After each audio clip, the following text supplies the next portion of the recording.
record. Good morning, good afternoon, good evening, whatever time you're watching this. I have an extra sultry soul on a roll voice this week, thanks to late night karaoke partying in Miami, Florida. Thank you, Miami, for the Thank city you, Mike. really never sleeps. This is totally classic, and I am Brendan McNamara. And I am Andy Swindler. So, And is there any relationship between Miami and today's theme? I mean, not intentionally, as we've circled this topic. A version of this topic I feel like has been maybe even in the folder for a long time, but it kind of came back around recently. Really not even sparked by anything in my life so much as, well, actually, no, it was sparked by another topic. This is what usually happens with a slightly ADHD mind like myself. I think of this primary thing. Oh man, I want to talk about this thing. This could be even just a conversation or whatever, and my mind immediately thinks of something that thing reminds me of. And sometimes even it'll go a third iteration. And then I'll be like, oh, okay, well, I'll get back to the first one because that's what I thought of first. I'll talk about the second or third one, then the second or third one, and then typically I'll have forgotten the first one. Happily, I wrote the first one down. We'll get to that in another week. But this was really an ancillary topic off of one of primary concern. This week's topic is porn harmful? Do, do, do, do. Especially in the modern context where porn sites get more traffic than Netflix, Twitter, I would assume most of the streaming sites, perhaps even combined. We're talking about billions and billions and billions and billions of clicks and I believe even hours, something like 30 billion hours a year, I think is an estimate that I just read today. Maybe more than that. Some argue that porn has largely funded the development of the internet infrastructure itself. Yeah, it's something like one third of downloads from the internet are pornographic. Hmm. Pretty pretty intense. I think of it as a monumental social shift that not, especially looking at it, even just in a hasty way, not nearly enough research and what is it, intentional intention, uh, as opposed to just like, sort of intentional attention has been paid. And so I figured, hey, what better thing than to kind of wrangle out um, between us. And I think both of us have had phases in our life where we had different relationships to it, which in some ways offers uh, learning, lived experience, if also, of course, era based bias. Oh, that's my favorite kind. Yeah. Well, I wondered if the timing was in any way related, and I haven't looked actually deeper into this, but in the maelstrom of changes and executive orders and all sorts of things coming out of the Trump administration, I Yep. thought one of them had to do with limiting or even outlawing porn. Have you seen anything? Oh no, I know. I think it's been part of some conservative think tanky. I don't know if it was in the 900-page Project 2025 document, but I wouldn't be surprised if it was. And I live in a state where um, any sites that don't require like a legitimate form, I guess, of age verification are banned. So, for example, if I'm here in North Carolina, if I typed in pornhub.com, it would give me. Well, actually, I can even read it to you, so I can actually better describe it. This is happening live on a recording. So if you click on it, it says, this is an adult website. I'm 18 and older. Enter. Oh, that's all they do it now. All right. Well, it used to be different. Of course, now I just clicked on pornography. There goes the statistics, folks. As I said, it was hard to research this topic without actually I know, looking. with actually being like, oh, I didn't mean that. I was looking up sex Maybe trafficking. that's why nobody researches it because it's this catch 22 where I you're know. like, I can't. Yeah, exactly. You're in the research. Your grants are already under threat by the Right. recent administration. And when people walk by your computer at in your academic office, they're like, "What's going on here?" But no, here it used to say is this site is, maybe other sites are, this site is banned. Um, because they refuse to comply with blah blah blah blah. Please contact your state representative if you want to know more, et cetera, et cetera. So that's already kind of happening, almost like we were just talking about the slow decriminalization of mushrooms, psychedelic mushrooms around the country.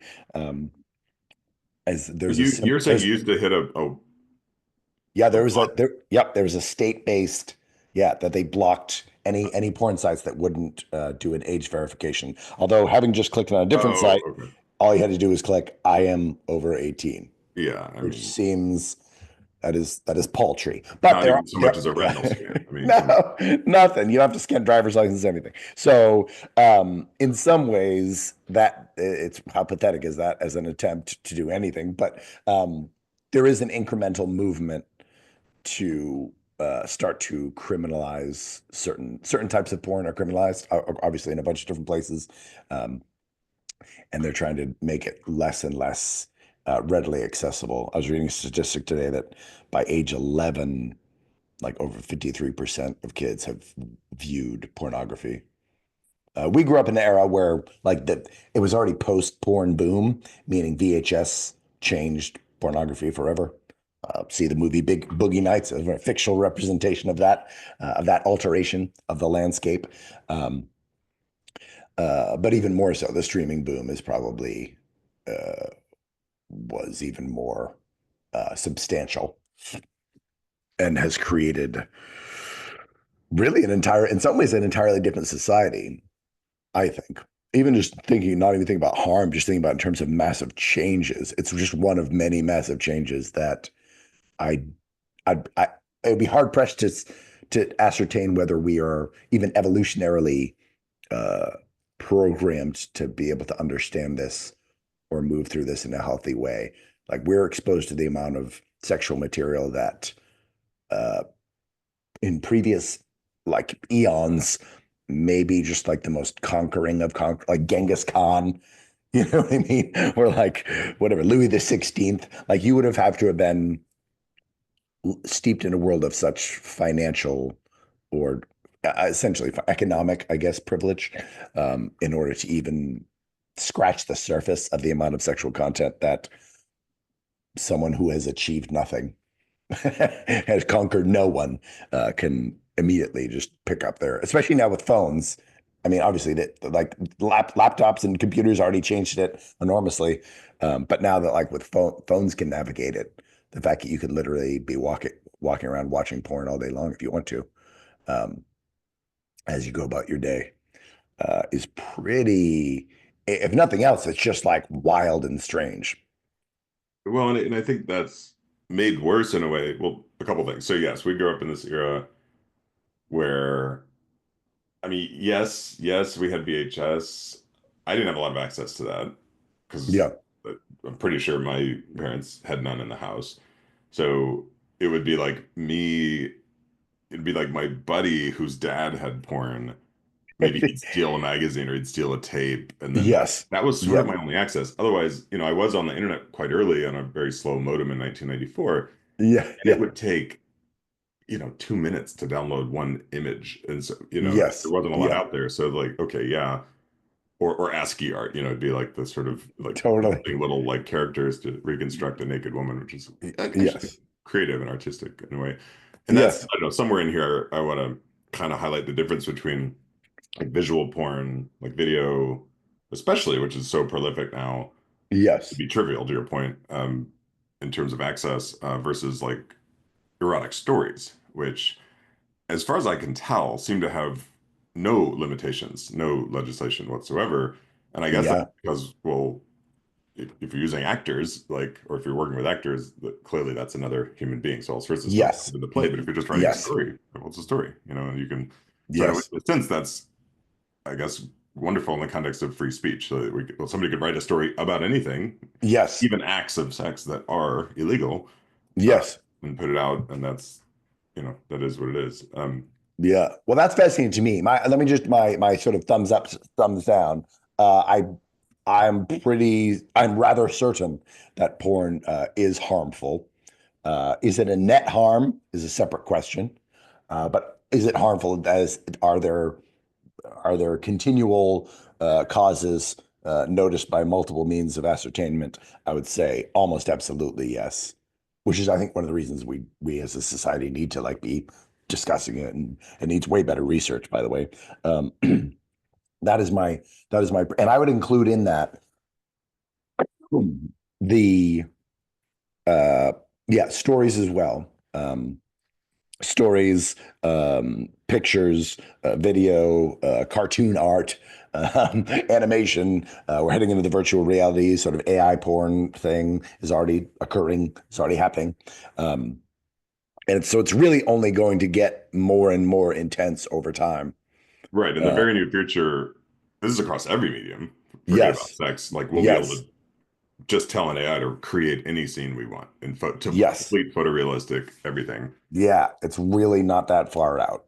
Yeah. So that is, I mean, at least, especially for this is especially problematic for those with addiction, right? And in some ways, you could this is not entirely true, um, but there are some similarities to, let's say, alcohol. That's the thing I've noticed. A lot of people who like have the bias that like porn is ultimately good. That they're like, it's like alcohol. Like some people can do it and it's fine. Some people don't do it and it's fine. Generally speaking, alcohol is poisonous.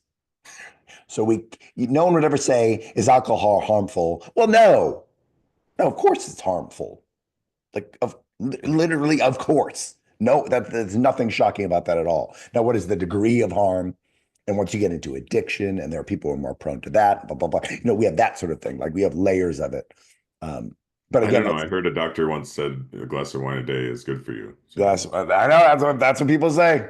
That's what I mean. Listen, a little bit of poison, a little bit of harm. I actually think a little bit of harm is good for you. It's not a crazy thing the to say. homeopathic dose. Yeah. Yes, exactly. Right.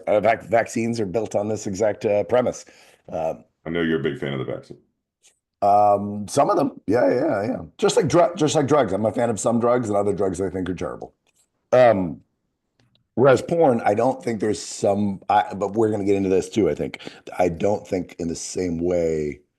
Uh, I have not found myself, at least personally, as well as sort of eyewitnessing others, and even looking at the research too. I think it's very hard to say. To me, pornography, the availability is a free speech issue. So I feel real weird about the government restricting it. But looking at it from a broader or classical ethical stance, very difficult to justify. And then looking at it from a moral stance, I'd say it's almost impossible. But I'm excited to explore it with you and bounce around all different angles. Yeah. That's just my like ahead of time before we kind of wrangle through this a little more richly than I have. Yeah, I'm with you. Like if for those who don't know, if this happens to be your first episode, we intentionally reduce incredibly complex topics to a simple binary vote, because it bends us, forces us to bend one direction or the other. Yeah, yeah, And depending, for me anyway, depending on how hard that seems to be, sort of, is some measure of like how complex the thing really is. yeah, We do a pre-vote and then we talk about it and then we revisit our votes. So I'm with you. I do think just as a binary, fundamentally, porn is harmful, and I could share some of my personal relationship with that. And one of the things, if because we mentioned a little bit about, well, you mentioned the stat about kids being exposed to porn and how incredibly different it is now in terms of yeah. how easy it is to access, what you can access. It's just a fire hose. I mean, anything you want is just a click away the minute a kid gets a device and an unregulated internet connection. Yeah. It's funny though. I know kids in my life who regulate themselves. They're like kind of like, oh, there are parts of the internet that are freaky and Yeah, scary. yeah, I yeah, don't know. I mean, that's true for me too. There's, certainly some parts of the internet I don't like, but yeah. but I wonder too how this relates to sex ed and our Hmm. general, probably related to even our Puritan roots of not, I judge not being that great about talking about sex in healthy ways either. So, Hmm. you've got, arguably, it seems like we're both leaning towards this huge, harmful mass of information over here. Yeah. And then over here, we're not necessarily as a society that great about talking about sex in healthy ways. And so that to me Oh, lends yeah. itself towards kids finding their own way. And Yes. Yeah. that Yeah. was, my parents were amazing and they're both teachers, but this was an area they faltered. Whenever I think the sex talk could, consisted basically of, hey, do you know what a condom is? Yep. Okay, we're good. I know, which is so funny. And looking into some of the research, people got to that so quickly. They're like, what about porn? How does porn? It was literally like that third thing talking about harms. And they're like, well, they looked at porn and its influence on condom usage. I was like, how is that in the top three? Like that is that to me is I was like that speaks to exactly what you're talking about. Like how broken are we talking about this? That you're like, wait, just whether you're gonna like spread STDs or like I don't know. To me, maybe I'm more of an internal focused person, more of a like a psychoanalyst, like as an actor person than I am like a pragmatic outcome of something, especially something related like porn, which is very intimate and individual mostly. Obviously, if you work in it, it's different or whatever. But I just mean for the vast majority of people, it really is just you in this, it's you in this thing and how you deal with it, you know? And I have an addictive personality, so I'm always a little cautious in that area. I wanted to just quickly note, I was like, I know I just read this recently. Interesting for people to know historically. So here's Boston Magazine, which is a relatively centrist, even slightly left organization from 2016, debunking the myth surrounding Puritans and sex. The Puritans weren't prudish. In fact, they were passionate. There is a very common, and it's a common phrase in our modern vernacular to the point where the phrase doesn't actually even mean what it refers to anymore. So this is not a corrective, but like when people like think about our Puritan roots or whatever, Puritans were, it's important for people to know, Puritans were partiers. Uh, they did parties. They rocked out in the old days, and they were like most world religions are, which we'll get to in terms of the morals and ethics, opposed to fornication, which is sex outside of the bounds of marriage. But within marriage, they were very like it's good. It's yes, it's good for reproduction, but it's also good for bonding and pleasure. And it is important for a husband and a wife to negotiate it and for both of their needs to be met. And this is all based on biblical principles, which is essentially states that the in marriage, the husband's body is not his own, but his wife's, and the wife's body is not her own, but her husband's, which at the time was kind of a novel, non-patriarchal view of sex. The Bible sort of changed much of the West and perhaps the world in that way, acknowledging sexual desire as a mutual thing, and that and then there's a mutual ownership and a mutual surrender required, which of course anyone who has had actual sex is aware of. That occurs during the sexual act as well. There must be mutual desire and mutual abandonment of self, which kind of makes it so magical, which in some ways, I think my very high view of sex also, which is more puritanical, very strictly, informs my view of pornography as like lesser, if that makes sense. I just, since you brought up puritanical, I was like, I better address that because it'll come back around anyway. Thank, And no, thank you for that. We're all yeah, about, yeah, loving corrections here. And yeah. um, in I want to be careful about that. It's actually the title of Mary Brown's new book, which I'm a big Oh, fan. really? I'm a big fan of her, and I Yeah. struggle with that phrase in the way she's using it.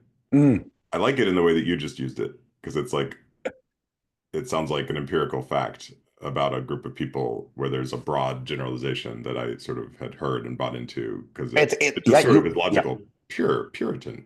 yeah. And Pure. if you look it up, you will find endless citations using it exactly the way you're using it.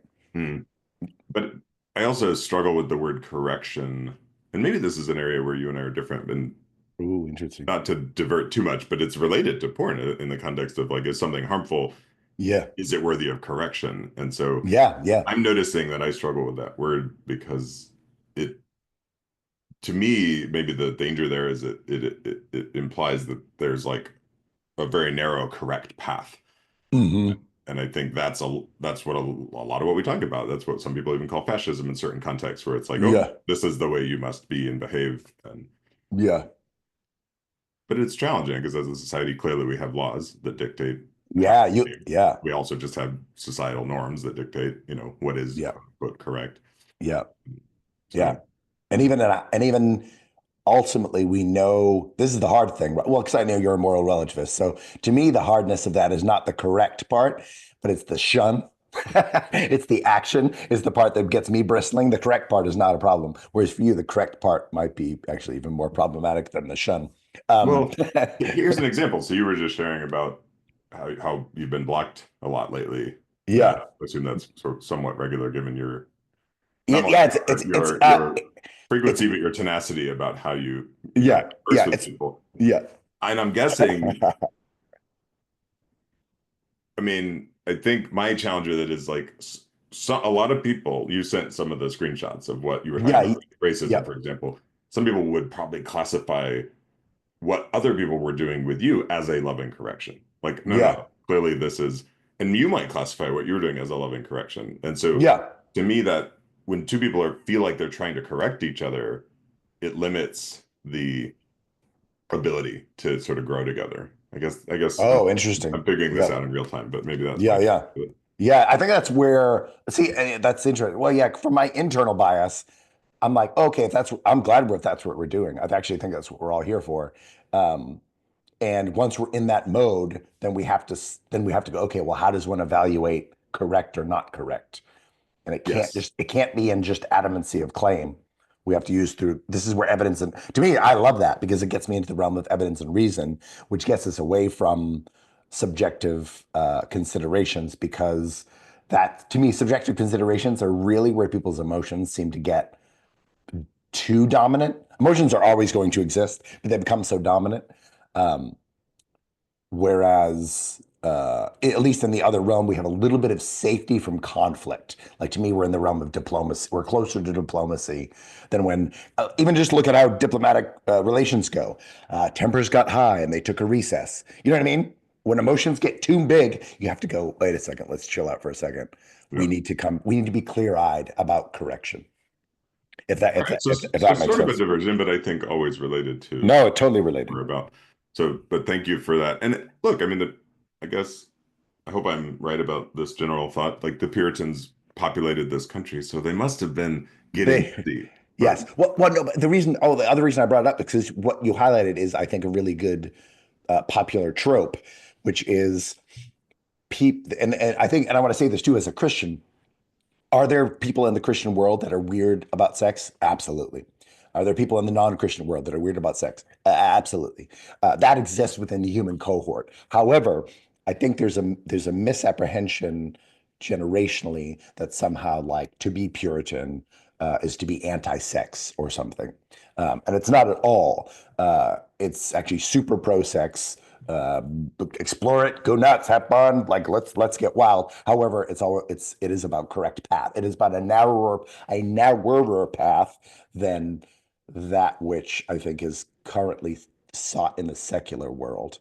And just because we happen to be like in a Christian dominant founded country, that's kind of where our the ire is aimed. And if it lived in a different country, it would be aimed at Islam or it would be aimed at Buddhism or Hinduism. Or again, it is pretty. This is just an important thing for everyone to say. And we can dance into the new age a little bit too. Um, if you're going to look at like a consensus of spiritual scientists' conclusions, sex is very is very like dangerous and magical, and non-marital sex, generally speaking, is roundly outside of the boundaries of appropriate use and in the realms of harmful use, according to nearly all, or certainly the consensus of all spiritually based ethical or moral standards. And so, in some ways, that's a lot of it. I think a lot of the. So then, for anybody within that, porn becomes this very like I think in some ways confusing to everyone zone because it's like, well, wait, but what is this then? Because it's not sex, right. but it's certainly sex. Oh, You know? well, let's move into a definition because we almost always spend Yes. maybe even multiple episodes defining terms. Yes. One thing that remind me of though is when we got to college, we were roommates for those who don't know. Uh, Yeah. I was like I think the only one of our entire friend group that had lost my virginity. I lost it in Yeah. high school. Even that phrase is sort of funny to me, like lost my virginity, versus Yeah. celebrating the beauty of that. But I did it, I Yeah. guess, would you say in sin? I don't know, out of wedlock. Um, but and I didn't grow up in a religious context. I grew up in a small town. I don't know. There wasn't a lot to do other than like do drugs or sex, and I didn't do drugs, so that was kind of it. Pick one, choose a lane, kids.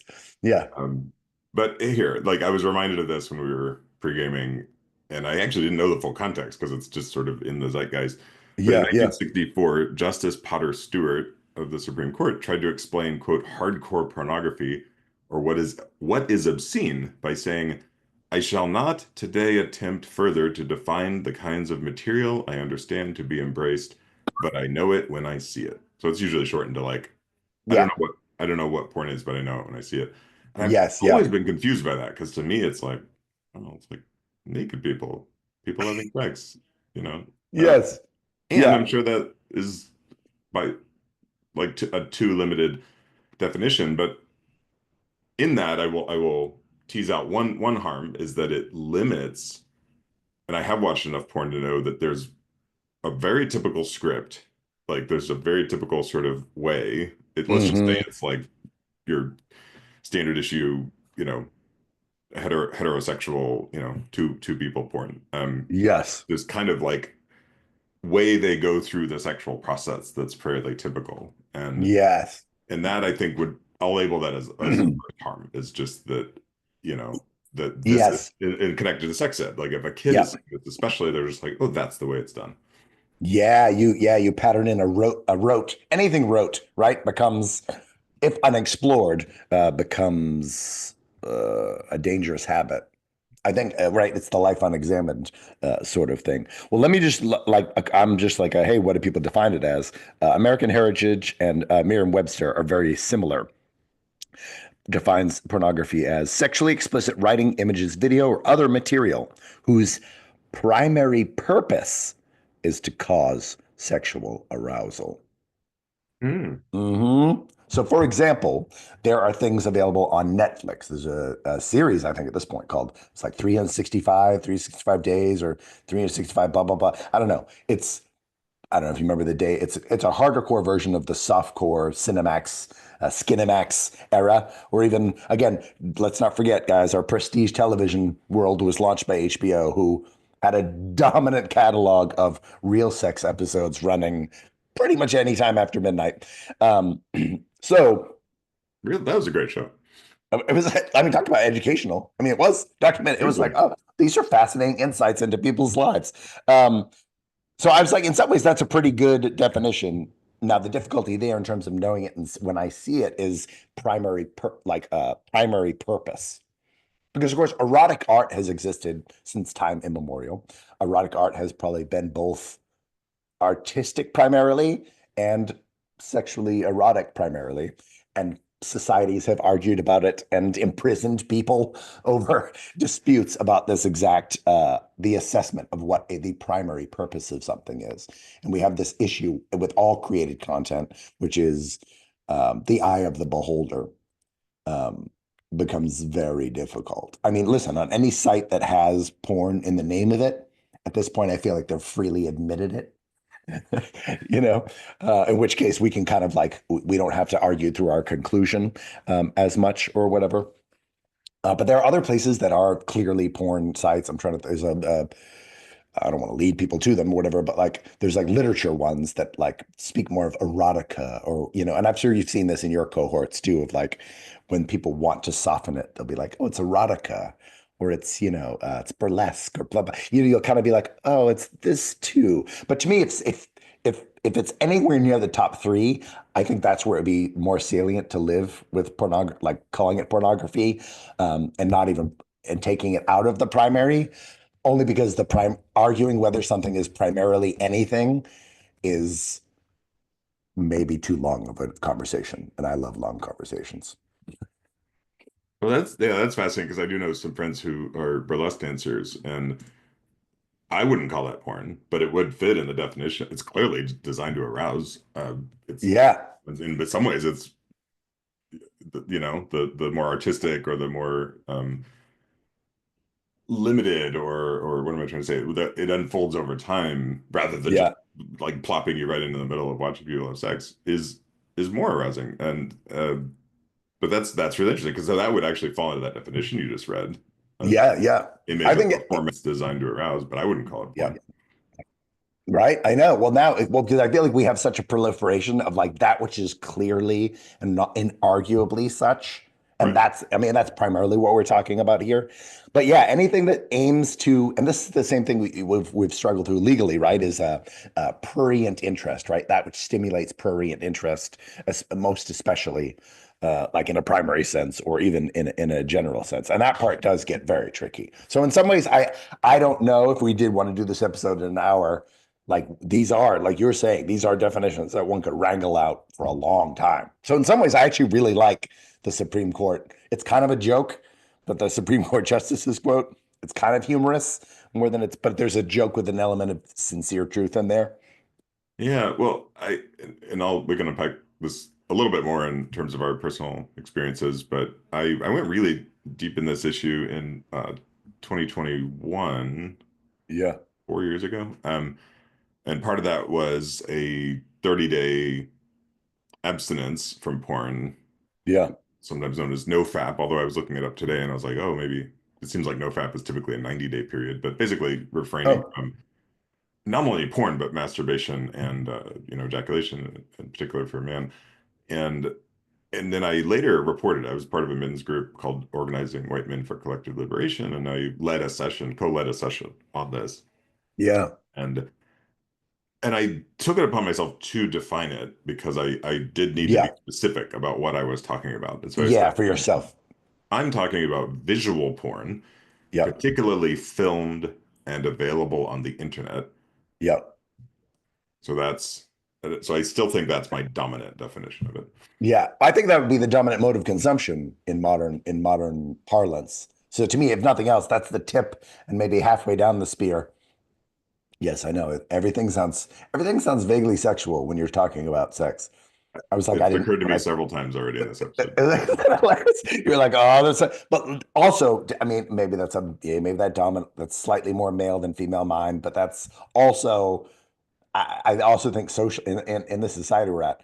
Listen, my kids already do it. They're like 9 and 11. The 11-year-old definitely, their whole class is filled with like jokes or whatever. But I actually think the modern adult mind is a little more um, adolescently sexualized than certainly in other times of my life. You know what I mean? I know whatever ribald repartee has existed as long as human beings have existed. But it is funny, even just the casualization in our culture reflects something to me that I was, again, semantically, as a semantic obsessive, I was like, this is not good. When we started doing like food porn, I was Oh, like, okay, you're getting at something legit here where people are kind of like, it's kind of it has a weird erotic charge, but you're starting to muddy the waters here and you're making it like porn is a way more, um, what is it? Kind of like more directly related to harm than food, let's I, say. and I don't Uh, think we're talking about the sushi that was served on a naked woman's body.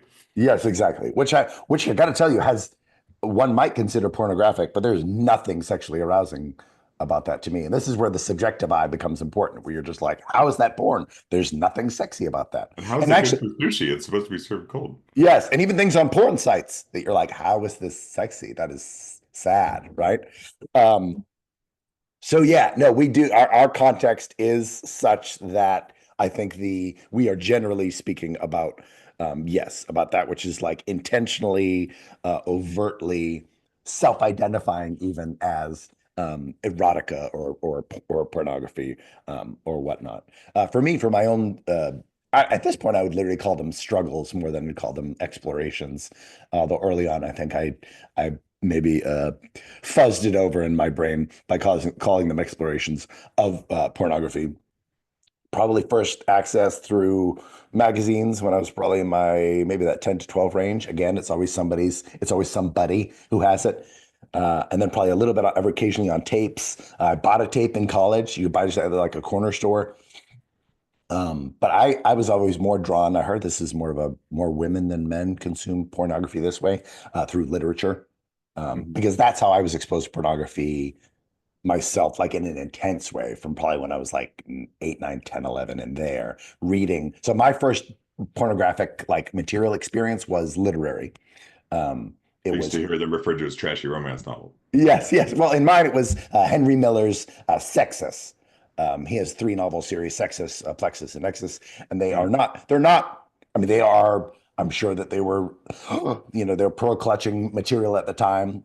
It's not the entirety of the novel, but I certainly knew the sections, and it's extremely explicit, and at least for me as a young boy, like both confusing and definitely sexually arousing. And so for me in my life, I've probably spent more danger zone time with literary porn. I think also it has the thing of like I'm removing myself from the explicit objectification of another human being, which to me violates the Christian ethical moral code, which Jesus said, you've heard it say you should not commit adultery. And I tell you, anyone who looks on another in lust has committed adultery with them in their heart, meaning their will and disposition. So any lust that is not for your consecrated partner is outside of that which is correct in that context. So for me, like literary stuff always felt like some sort of loophole. And anytime you're trying to loophole something moral or ethical, you're either exploring a brand new boundary and you're going to change your life, or you're just justifying doing something that you know you shouldn't be doing or whatever. So for me, it's been literary for the longest time. You just reminded me for some reason. This was, in fairness to my parents, if I was a little hard on them, they did give us this book, or maybe I inherited it from my older brother, Love and Sex in Plain Language. Oh, there we go. That does not seem pornographic. It doesn't, and there are like line drawn. I mean, I was trying to find a copyright, and I actually can't find one. I think this book predates copyright, Yeah, but there are line drawn figures yeah, of human anatomy. yeah. As a very curious young boy, I absolutely studied the line drawings of the female anatomy very closely, Yes. and Oh, yeah. they were somewhat arousing. So yeah, I assume that book was not written with the intention I to know. I show feel someone like, to inform, but it's like, yes. where the hell is the line drawn? I don't know. Yes. Oh my gosh. And if you did a control group on like early puberty boys, like that would be the worst control group. Because then even if I was trying to think of how you do this, you'd have to connect something to brain scans and then maybe even have something wrapped around the penis, or there'd be some sort of moisture check for women. And then if you're going to do this genuinely scientifically, and then if you showed them things and see what happened, I would just children of that age, regardless, but especially like 12 to 15-year-old boys, like it would be a terrible control group because honestly, if they pour the soft drink with a particular sound and soundtrack on a soda commercial, things can happen down south. And the next thing you know, we're regulating a straw going into icy dark water. And you're like, oh my, why am I so? So again, bad control group, but it does start to inform you as like the stimulatory potential of just about anything. It's always there. We are sexual creatures, guys. That's how we got here. It is the truth. It's very natural.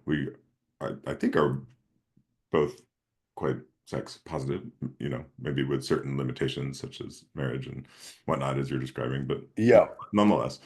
Uh, you remind me too, I about 10 years ago, I went to a workshop. No, 20 years ago. My God. I went to a workshop here in Chicago at a sex shop run by lesbian. I don't know if they were a couple or what, doesn't really matter. But anyway, but I do think it's interesting the fact that there were lesbians running this, because they would run these workshops and it'd be like women below the belt and men below the belt. Depending on your sexual preference, you'd go and you'd learn about, the other sex. And Yeah.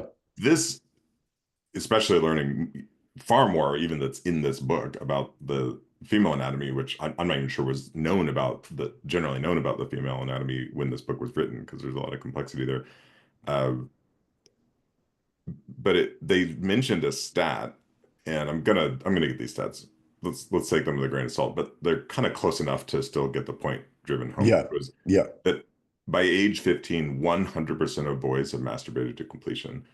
And Mm. by that age, maybe 50% of girls, I think it was less. And then it was, but the point was like, this is sad to me. Like by age like 28, maybe it was 80 or 90% of women at that point. But Yeah. there's the basic point is that theoretically all boys, masturbate to completion, find their penis, masturbate to completion at a fairly young age. And there's still a segment of women who never get there. And, Yeah.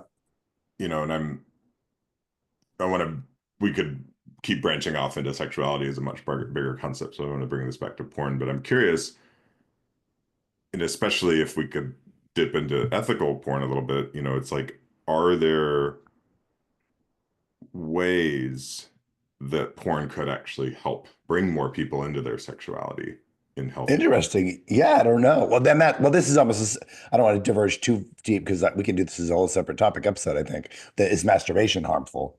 Right. And then I think there is there's a modern connection that is pretty permanently made, feels, between porn and masturbation, which is why some people use it. I would probably say the majority of people, but not why everyone does. Um, and that's fascinating to me. Well, to me, in some ways, like that speaks to both. Um, there might be social elements there, but it's also like an impulse control issue. I've gone long periods without masturbating, and of course, my entire childhood, I don't think my first masturbation experience, I think it was in 1990. I could find the exact date. Um, I didn't write it down in a calendar or anything, folks. There was just a particular television program on, non-erotic, not erotic at all. It was a news program. But I just decided that was the night I was going to like, let's figure this out. I didn't use pornography was not related to my masturbation until college, maybe in my 20s or whatever. And I just still don't know. And I've stopped masturbating. I stopped for like 3 months once for a play because I was playing this like jock. It was like a Biloxi Blues. So I was playing this like military a-hole guy. And I was like, I want to enhance my testosterone and my like aggression. And it worked. And then I've also done it to see, I think men, maybe you can back me up on this, or maybe you don't have this. I almost feel like there's like over time, having explored my body and for masturbatory purposes, I started to get to the place where it's like, well, I just kind of need to have this many orgasms to kind of like maintain my equilibrium as a person. And sometimes I would masturbate in order to not be lustful, which is a hilarious loophole. Um, However, when I stopped masturbating, especially for that, I was like 24 or something. So it's different now than when I'm 46. Um, I had the first wet dream of my life. And it happened about like 26 days in or something like that. So in some ways, to me, that was the most fascinating realization, which also immediately changed my relationship to porn, was okay, my body itself, quote unquote, needs to have release once a month. And that was in my 20s. I was actually at the time I was like pretty fit, which I know whatever fitness levels can vary, sexual desire and that sort of thing. Um, so that was fascinating to me in terms of exploration. So yeah, so I don't. So then it begs the question of like, well, could pornography be helpful in terms of self-discovery? I don't know. It's like, can something outside yourself that you're in control of help you with self-discovery? Is a very complex and interesting question. Yeah. Well, Or is it worse? also, Or does it make it worse? I don't know. well, I guess I assume it could be either. And I do want to Yeah. come back to that question about, ethical porn. I want to share a little bit more about my personal experience, as Yeah. you just did as well. Um, and then I want to come back to at least two potential harms I'm holding. One is the people harmed in the actual process of making porn, especially like, you know, Yes. Yeah. studio-based, studio in quotes, based, filmed porn, Yeah. related to ethical porn as a potential cure, and then um, and then just limiting and damaging the intimacy between people in relationship, which I think we've hinted at Yeah. in a Yeah. variety of ways. So coming back to my experience, thank you for sharing that. So coming back to my experience in 2021, where I was much more intentionally, you know, um, experiencing this. So I ended up making it 27 days, and part of that may have been a little related to what you said, because it just, I I know. mean, I thought it was there was a fascinating. the body wanted to, uh, uh, release to say the Yeah. least, and my body. And so let's see. I'm gonna not go through every point here. I'm actually looking at my notes from that session I led, but Yep. and I've covered some of this. So in that session, I think the most important thing was I declared, in some Yeah. semi-confessional environment that I am addicted to porn. Now, at Yeah. that time, I was living alone. I was frankly quite lonely. And that was we were, I don't know, especially where I live, a year out of a dominant adherence to lockdown. So Oh, yeah. Yeah. the loneliness, had expanded even beyond what it would Sure. normally be. Yeah. And it's fascinating to reflect on it now for context. Happily married, have permission from my wife to say we have a very healthy sexual relationship. Yeah. And I don't, you and I were talking about, well, what does addicted mean, even in a Yeah. broader context? And Yeah. Yeah. it would, do I still look at porn occasionally? Yes, but it's not like a dominant pull. It doesn't, maybe most importantly, it doesn't disrupt like my relationship with my wife, or it doesn't pull me away from that, or I'm never really inclined to choose pornography Yeah. and Yeah. over being with her. So I'm really questioning, if I really was addicted, Yeah. or if it was Yeah. just like, well, I'm used to this and I'm lonely and this is just sort of it's certainly lazy. I would more accurately categorize it perhaps as lazy than Yeah. addiction, because it was Yeah. just kind of like, oh, well, I want to feel good and this is a quick way to do it. And there we go. Yeah. I was reading through the literature this morning, and that comes up a lot in terms of like boredom, like Yeah. reasons for use of pornography and self-pleasure or what have you. One thing I've noticed as relates to pleasure is in times in my life where I was using porn more dominantly, let's say which classified in the literature as high use once a day, especially somewhere around bedtime. Let's be honest. Um, when I was alone, um, I noticed it did produce a deadening effect over time, as with most pleasure, is that the trying to maintain like the same input level I found impossible. Meaning things would either have to get there would just be more. It would have to be more finely tuned to something I was thinking about or seeking. Um, but it did produce an effect over time of making me like less aroused by it, which in some ways made me feel like, oh, this is good. Now I'm less aroused by porn. But then that just would lead to increased consumption. So it was even like a sloth in my own like moral ethical appraisal that I found over time, which Yeah. which again started from my theory is actually just let me just float a brand new theory I've never thought about based on just our anecdotal information of two being very similar date ranges from non-contact into, oh my goodness, my body needs to do this, around being like super sexually charged around 1 week a month makes the most biological sense, especially if you're going to sync up with your partner and they kind of have a fertile window that can range whatever. It depends on the person, but you know what I mean? Somewhere around a week, give or take. That would actually make the most sense for the male biological apparatus to be tuned to the female biological apparatus in order to, because of course, so much of our sexual desire and even the boredom or anything, rotates very much around our biological need to reproduce. Like it cannot be divorced from sex, cannot be divorced from reproduction. And Just it seems maybe a like, little more obvious in animals where they are in yes. heat for a. Yeah, yeah, yeah, yeah. And humans are too, but it's not quite as intense. And I often actually wonder if porn is actually putting our this is another crazy theory, guys. The other one was like, that makes a little bit of sense. This one, our we know fertility rates are plummeting around most of the world. And I'm actually wondering if like this is the birth control pill is a huge part of this. That was a terrible, I think chiefly a disaster for the human species. But I wonder if porn similarly has put us in an inability to recognize like appropriate arousal times or even to recognize the human version of what being in heat is. And so we if that means even just between a husband and a wife or whatever, or anybody in like trying to produce a child, it would make us we are less aware pheromonally, whatever, because we've actually programmed all these neural pathways to be aroused by very specific things. And this is not always the case, but it does seem, at least from the literature, people do have specific lanes. Everyone's got their own specific lane.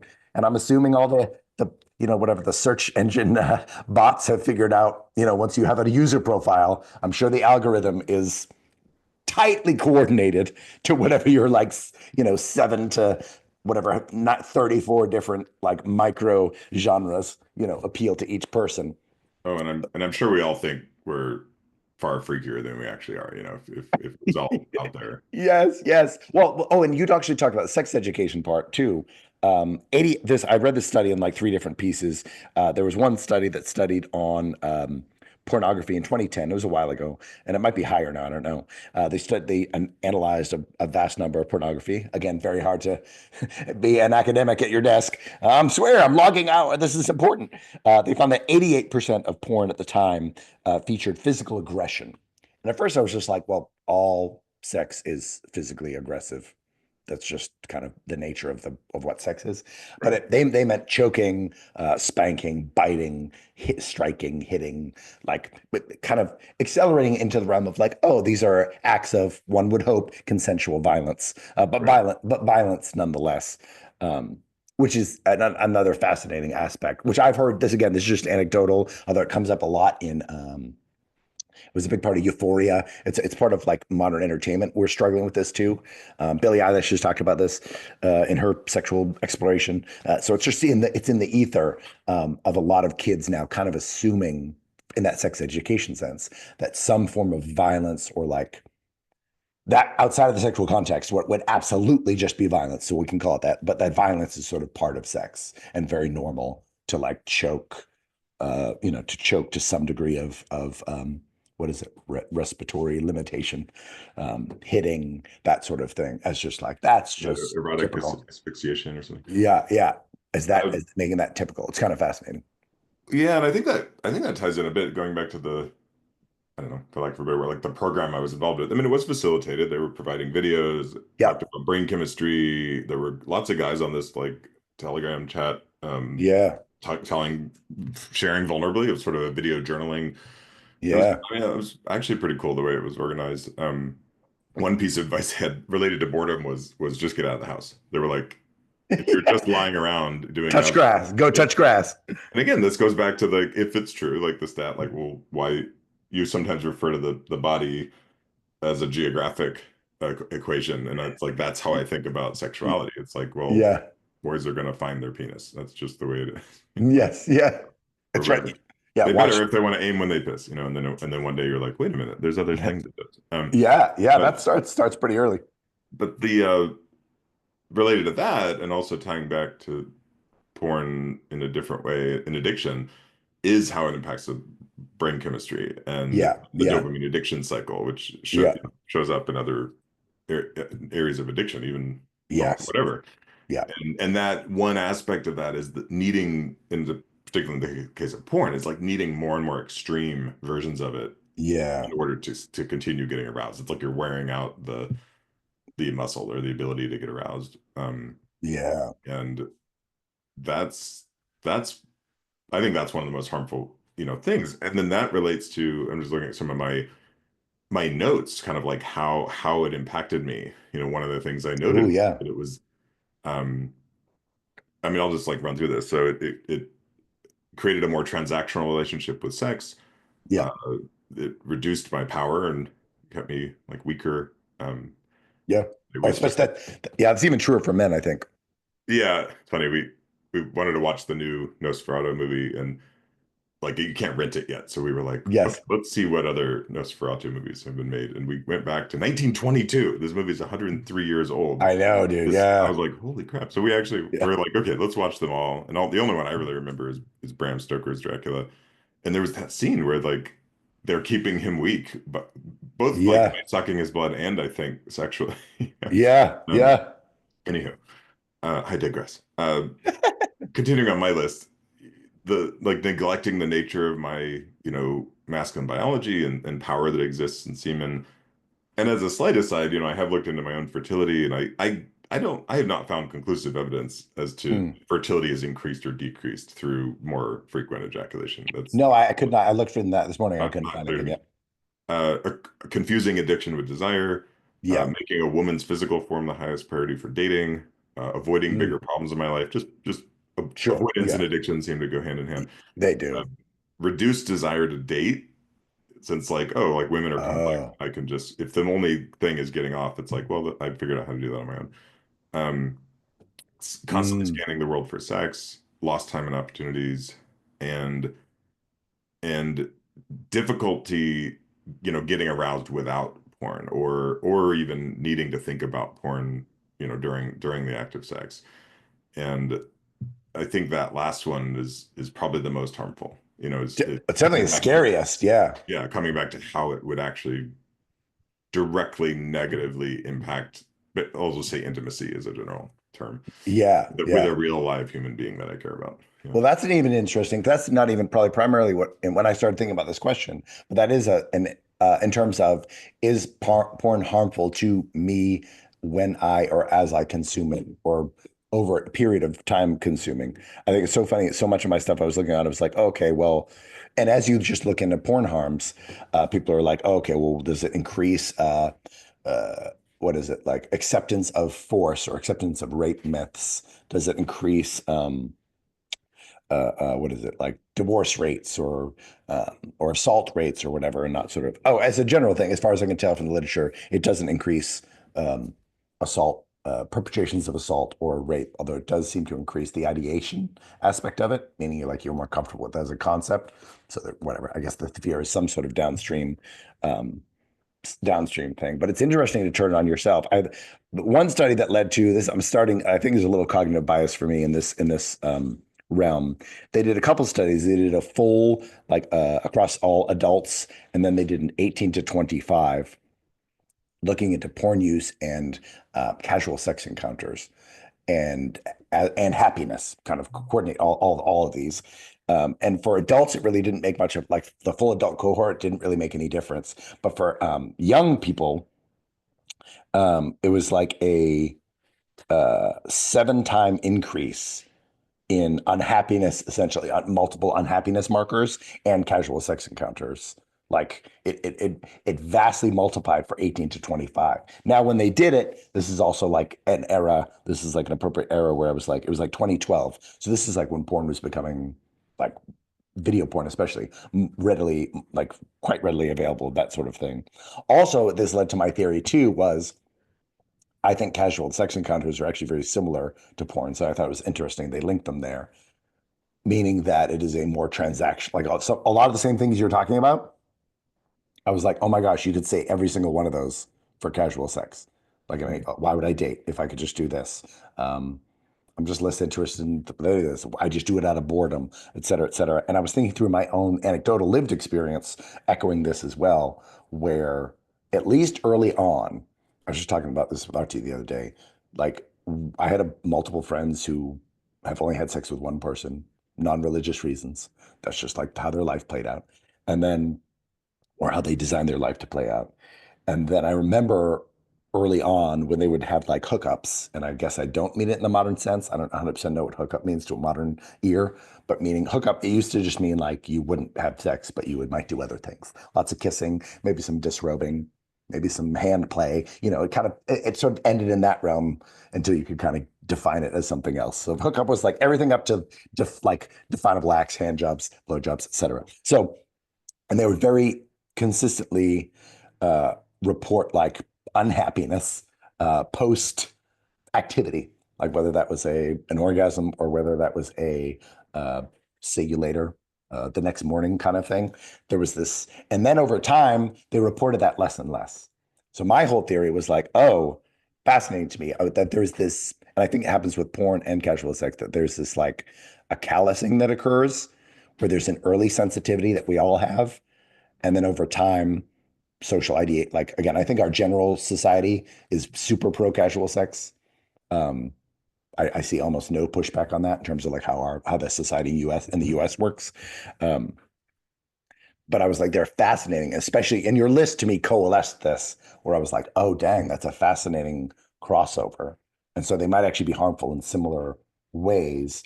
We just don't have all the social harms that people are very concerned about in terms of like STD rises, unwed birth rates, all these other things, which we know, but there is causal connection between porn and casual sex, which then fosters uh, prison, school to prison pipeline, assault rates, unwed mother rates, literacy rates, blah, blah, blah. So you do have this like weird, this fascinating cascading effect that all really just comes from our desire to like be titillated and or have physical pleasure.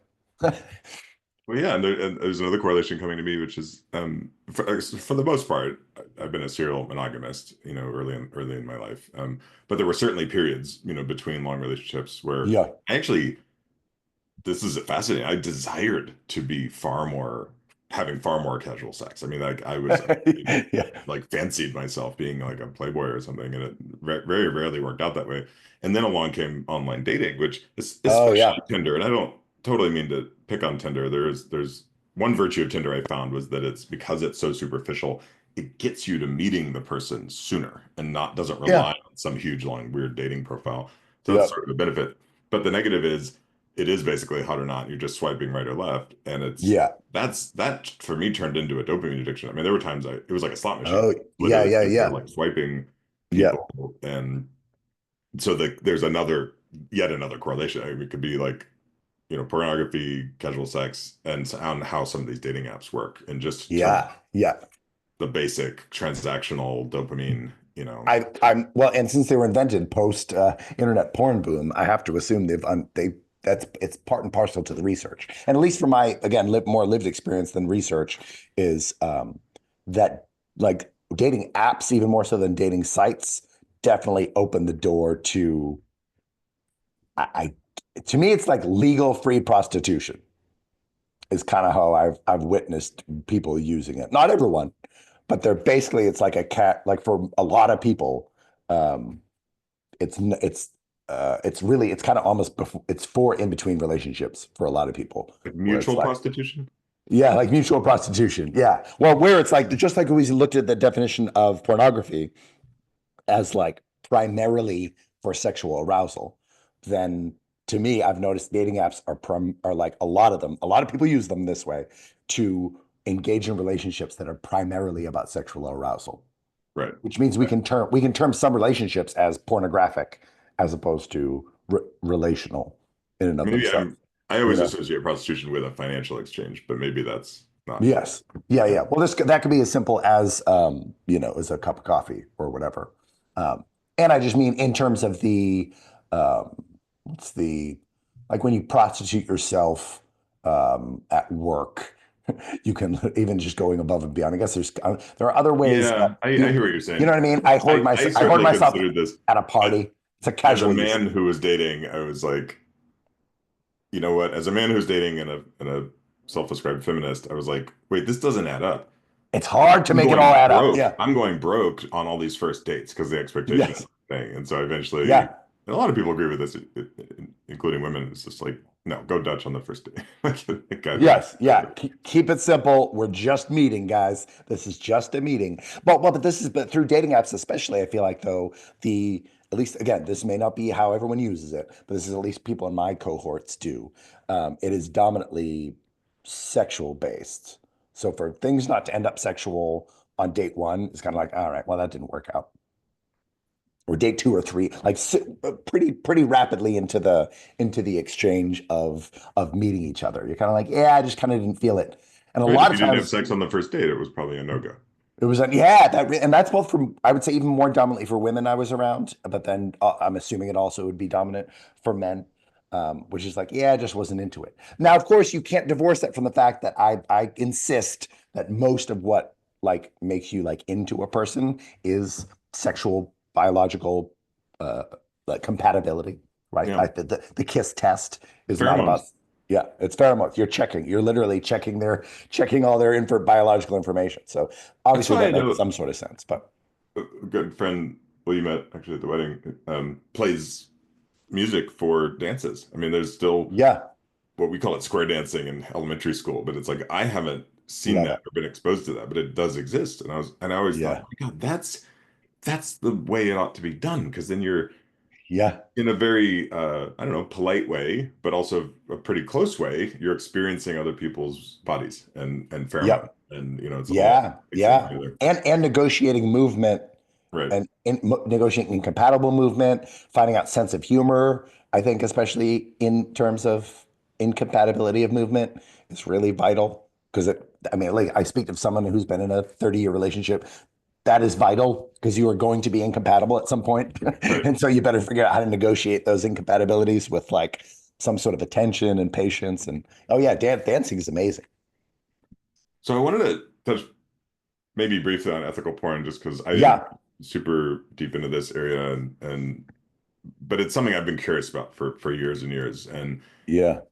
one of the bizarre relationships I have with porn is I've rarely, if ever, paid for it. And so I'm probably engaging in some of the worst sectors that are sort of ad driven, and so I don't Sure, honestly sure. know what was behind that. Um, but I've heard this term ethical porn for a while. It's funny, I Googled it, so I could talk about sort of the Google, summary. But one of the fascinating things was Pornhub came up with ethical porn as a category. And Oh, okay. I don't know if that's legit or if they're just, playing They're playing that card. they're Um, greenwashing it. Yeah. right. But it'd be great if some of the larger, I don't know, as far as I can tell, there's probably single digit, major players, out there Yeah. Yeah. distributing porn, and then got thousands, tens of thousands of sort of Oh my gosh. Yeah. subsites or whatever. So it'd be great. I mean, usually like I've been in marketing a long time. Distribution is often the challenge, especially now that everything's been established and you have these big players. So it'd be great if some of the Yes. players actually turn their attention in this way. But anyway, the summary, one summary from Google, anyways, that ethical porn is a term for pornography that's created to promote gender equality and healthy sexual development. It's also known as feminist porn or fair trade porn. That surprised me a little because to Yeah. me, my bigger interest was always in the production of it. Like, what is the harm that is done to the people? Probably Yeah. usually women who, at least anecdotally, I've heard there's all kinds of stories which are totally believable about how they're incapacitated in some way or coerced or whatever. Um, but this is fascinating. So this first summary focus, I would just summarize more about diversity, features a variety of performers. And so that gets a little closer to one of the harms, maybe writing one of the harms we were talking about in terms of just limiting the exploration of sex by saying, well, it's only about these kinds of people and this kinds of pattern and this kinds of way of doing it. Um, Yeah. Real stories, not as driven by advertising, respects copyrights and actors. So I think it actually honors it more. I'm really curious how you feel about this as an actor. Like it honors Yeah. it more as actually a honorable craft of acting and video production. Yeah. Well, it's funny. It's not even, it's interesting. That's more of like a conscious capitalism thing. Calling it ethical porn is kind of feels like a misnomer because all like I think that's the main why it's intended to be. Like, is there, I don't know if there's such a thing as ethical porn exists, except in the strict way we looked at, like Nazis are ethical. So you can do something unethical in an ethical fashion. I guess it's not technically possible, but can you do it in a more like fiscally responsible? Can you reduce the amount of attendant harm? Like a labor conscious way. Yeah, yeah. This is like Yeah, it's a union friendly, right. body friendly, like diverse. But I mean, at the same time, it's also like diversifying. Let's make it like, super extreme, but like, those like roving gangs of like ISIS or whatever who like go and just like raid villages and take people or whatever. Like we could do it so where those guys were paid a living wage, where they had health insurance benefits, and that we diversified their body types, and then made sure there was actually they weren't just all Muslim men, they're men from all different religions. And you're like, in some ways, does that improve anything? Absolutely not. It actually makes it worse. So my worry with ethical porn is like, are you just making it worse? Because are you trying to sane wash that which is insane? And ultimately, like I do think there is a little some there's certain about our porn consumption does reveal that we are crazy as a species. Now, does that echo down to the individual level where everybody who looks at porn is flipping crazy? That's not what I'm claiming. But socially, like our obsession with it shows that it wasn't ever our lack of access to like sexually exploratory material that was kind of stifling us and making us all, like tense and just not good enough people. Because now we have a billion times more than we had, and we're actually weirder. And we're hard. It's hard. We're less. We are more anxious, more depressed, more divorced. You know what I mean? Yeah. Like we're sadder, we're lonelier, blah blah blah. So it wasn't that. So in some ways, I worry about ethical porn being that. Yes, that's better than being if you, but you can't even do it on a site that has other kinds, because then you're still clicking on the site that has porn that is completely unethical, meaning the sex trafficking porn pipeline is very mysterious, especially when, I mean, in some ways, ethical porn is really just like an actual porn studio in the valley doing it, because then there's people signing waivers and people are showing up and getting water and blah blah blah. You know what I mean? The most unethical of the unethical porn is obviously like tragic beyond measure. Like Right. it's like the things, it's like it's freaking slavery. Like Yeah. it's what has stained our country for hundreds of years. And those are kind of, and for a lot of people who are anti-porn activists, the like that pipeline is certainly inextricable. Only because it is literally inextricable on the big aggregate sites. But if someone could run just like a quote unquote ethical porn website, if nothing else, that would be an improvement on that which is harmful, is probably how I look on it, if that makes sense.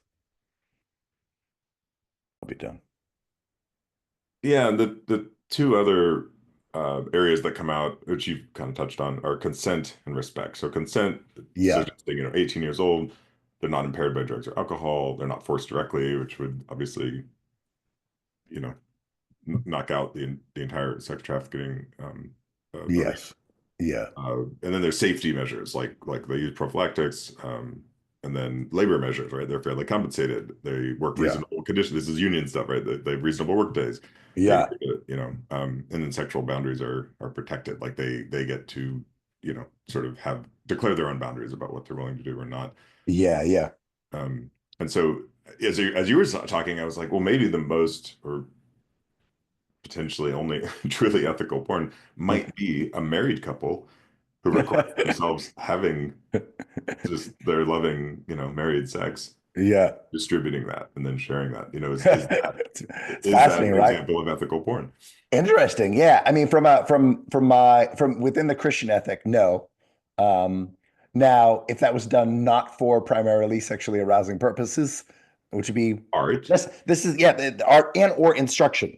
I mean, this is the thing. This is the one thing, if that you kind of hinted at too. If at this point, I feel like we have trespassed, like we have, like we now all have too much sexual information. Like I don't think human beings' brains, maybe in a couple of generations, will know how to cope with it. We don't yet. We don't know how to do it. We're not doing it well. We don't know how to cope with this much sexual input.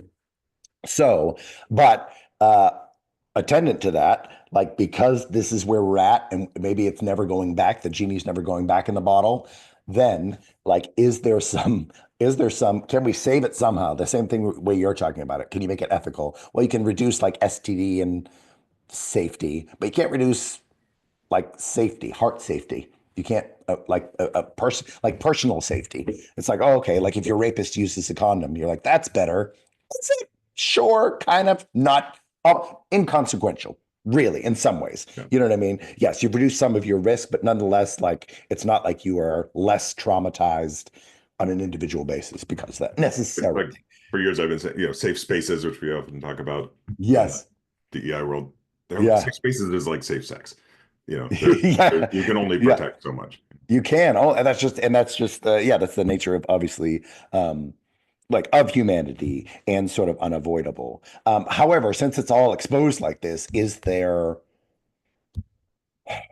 a place for this is comedy, dude? Because this is in a literal Monty Python sketch where John Cleese is teaching the class and he has sex ed Yes, and he meaning has of this life, I think. yeah, meaning of life. That Yeah, just yeah, came to yeah. me too. Yes. Absolutely. And the And kids are bored out of their mind.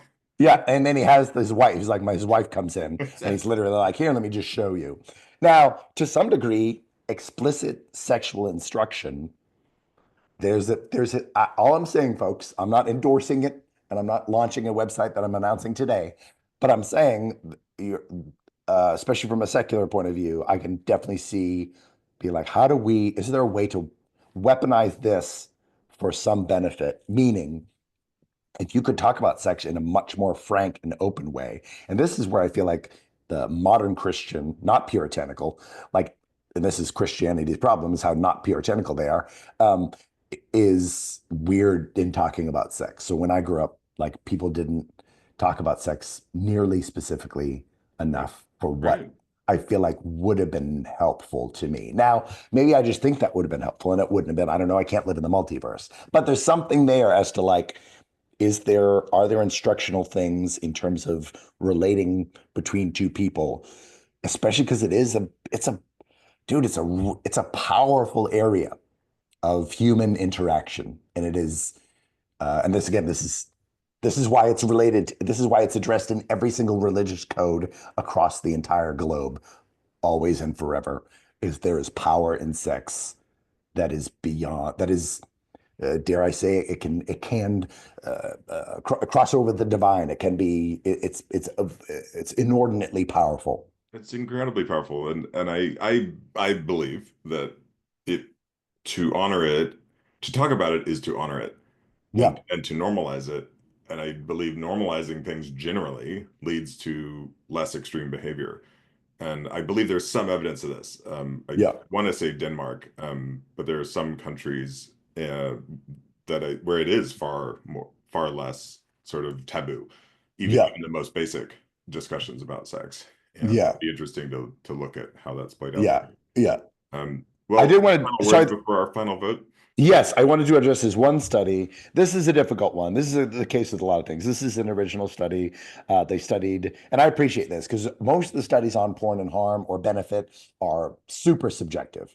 They're like, and subjects reported, blah, blah, blah. You're like, okay, great. That's not super helpful. This one, they studied brain structure and functional connectivity associated with porn consumption, meaning they were actually, they had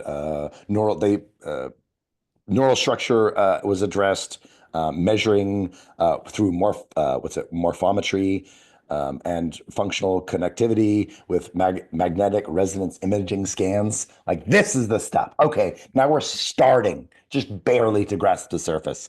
And there is a negative association between reported, again, pornography hours per week and gray matter volume in the right caudate, as well as functional activity during a sexual cue reactivity paradigm in the left putamen.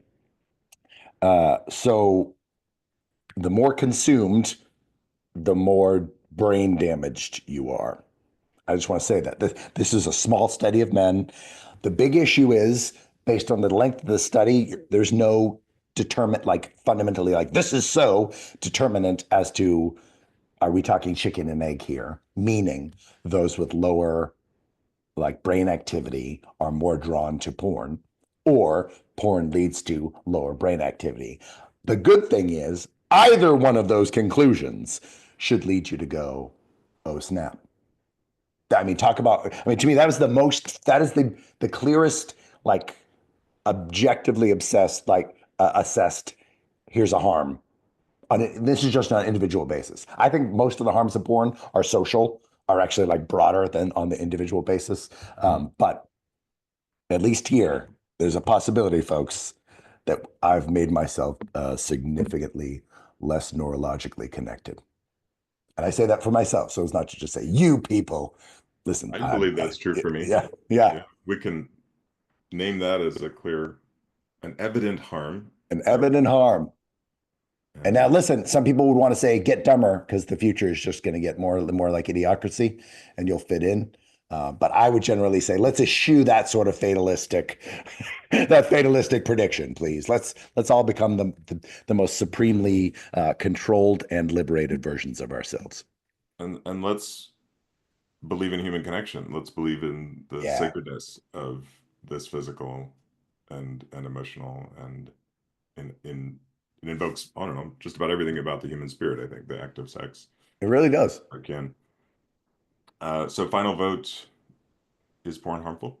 I mean, I got to stick with a big old yes. I still don't know the degree to which, but harm is absolutely included in the bundle. Yep, yep. Yeah, I'm gonna go with yes, harmful, net negative, and the only caveat I would offer is that I also don't believe in regulating it directly. So there's a pretty big conundrum. No, there is a whole, that is a whole different, well, this is the whole thing with harms, right? Like how many harms are we allowed to like to regulate? I mean, I'm open to all sorts of social regulation, and I'm very resistant once again to the shun part of correction. That's where I think that's where you and I have a lot of alignment. I'm like, Yes, and again, this could be done through normalization and conversations, but it's like, how can we inspire each other yes, and the next yes. generations to make wise choices? Yeah, it's like charitable giving in that way to me. Like you would never want to. This is why I'm not a socialist in terms of governance. Is I don't want for I don't want people forced to give their money to other people. I want to actively encourage people to be generous with their time and their money. And I want that to be I want that to grow within them. I want people Yeah. to grow to hate pornography, but I don't want the government to be like, It's done like for you. intrinsic versus extrinsic. Like, how do we Yeah, yeah. inspire coming I from want within? Yeah. yeah, I want that, and I want all of society to be transformed eventually.